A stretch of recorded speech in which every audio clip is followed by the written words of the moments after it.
ওনারা কান ধরে উঠা বসা করে দিয়েছে, উনি গাঁজা খাইছে। আপনি নিজের জুতাটা খুলে নিজের গালে পিটা জোরে টাস করে শব্দ হবে। কান ধরে উঠবস করছেন এক মধ্যবয়স্ক ব্যক্তি। কিছুক্ষণ পর নিজ হাতে নিজেকে করলেন জুতো পেটা।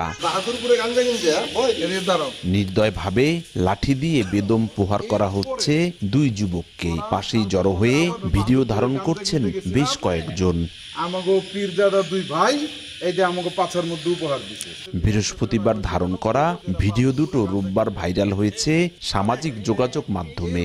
এ নিয়ে শুরু হয়েছে মাদারীপুরের স্থানীয়দের মধ্যে আলোচনা সমালোচনা। দোষ থাকলেও কেউ এভাবে শাস্তি দিতে পারে কিনা তা নিয়ে জেগেছে প্রশ্ন। আজকে তো শরীরটা ভালো না, বয়স হয়ে গেছে, বাড়িগুলি আস্তে আস্তে দিলাম। এরপর এমন একটা বাড়ি দিমু যে এক বাড়ির ঠেলায় তুমি আল্লাহরে কইবে যে এই বাড়ি খাওয়ার আগে আল্লাহ আমারে মৌত দিল না কেন।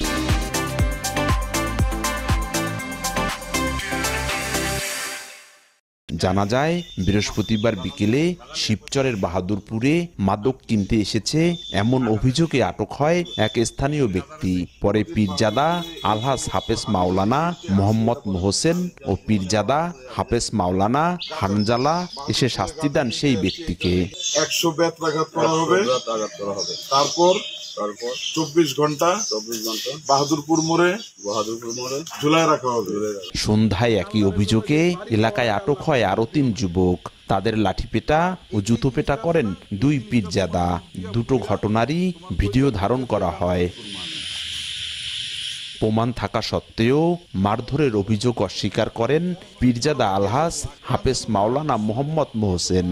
আমাদের এলাকায় মাদক বন্ধ করার জন্য আমরা একটা উদ্যোগ নিছি। আমরা তো ভাই গ্রামের মূর্খ লোক না যে অন্যায় ভাবে কারো গায়ে হাত দিব, এগুলি হচ্ছে এগুলি ভয় দেখানো।